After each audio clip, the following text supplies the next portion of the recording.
Welcome to Mahathi home tips cooking and blouse stitchings.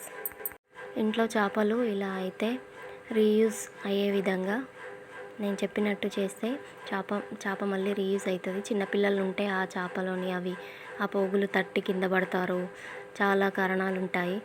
నేను చెప్పిన విధంగా చేసుకుంటే చేపల నుంచి ఆ పోగులు అసలు ఒక్కసారి కూడా వెళ్ళిపోవు. ఎంత కొత్త చేప అయినా ఇలా అయితే అందరూ పక్కన పడేస్తారు. కానీ నేను చెప్పిన విధంగా చేసుకోండి. ఫస్ట్ మనము ముడులు వేసుకోవడానికి ఆ పోగులను కట్ చేసి ముడులు వేసుకోవడానికి సరిపడంత వాటిని తీసేయాలి. తీసేసి ఒక్కొక్క దాన్ని ఇలా మూడు పోగులు కలిపి ముడులు వేసేసుకోవాలి. ముడులు కూడా చాలా ఒక 2-3 వేసేసేయండి. వేసేసిన తర్వాత ఇలా నేను చూపిస్తున్న విధంగా పోగులన్నీ విడివిడిగా చేసి మూడు పోగులు కలిపి గట్టిగా ముడేసేయండి. ముడేసిన తర్వాత ఎక్స్ట్రా పార్ట్ కొద్దిగా ఉంచి మిగతా పార్ట్ కట్ చేసేయండి. కొత్త చేప అయినా సరే ఇలా పోగులు వెళ్ళిపోతే అందరూ ఆ చేపను పక్కనే పడేస్తారు.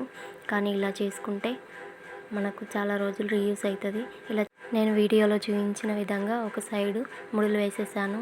ఇంకో సైడ్ కూడా సేమ్ ఇలాగే వీడియోలో చూపించిన విధంగా ముడులు వేసేసాను. దాంట్లో కూడా ఎక్స్ట్రా పార్ట్ కట్ చేసేసి ఆ ముడి భాగము ఆ క్లాత్ అనేది ముడి త్వరగా ఊడిపోతుంది. అది అలా ఊడిపోకుండా మీ ఇంట్లో క్యాండిల్ ఉంటే క్యాండిల్, లేదంటే దీపంతో ఆ ముడిని కొద్దిగా కాల్చినట్టయితే గట్టిగా ఉండిపోతుంది. ముడి అసలు ఊడిపోదు.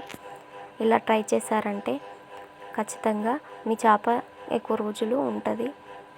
వీడియోలు నచ్చినట్టయితే లైక్ చేయండి, షేర్ చేయండి, సబ్స్క్రైబ్ చేయండి. చెప్పినట్టు చేసి చూస్తే చేపలోని పోగులు ఒక్కసారి కూడా ఊడిపోవు.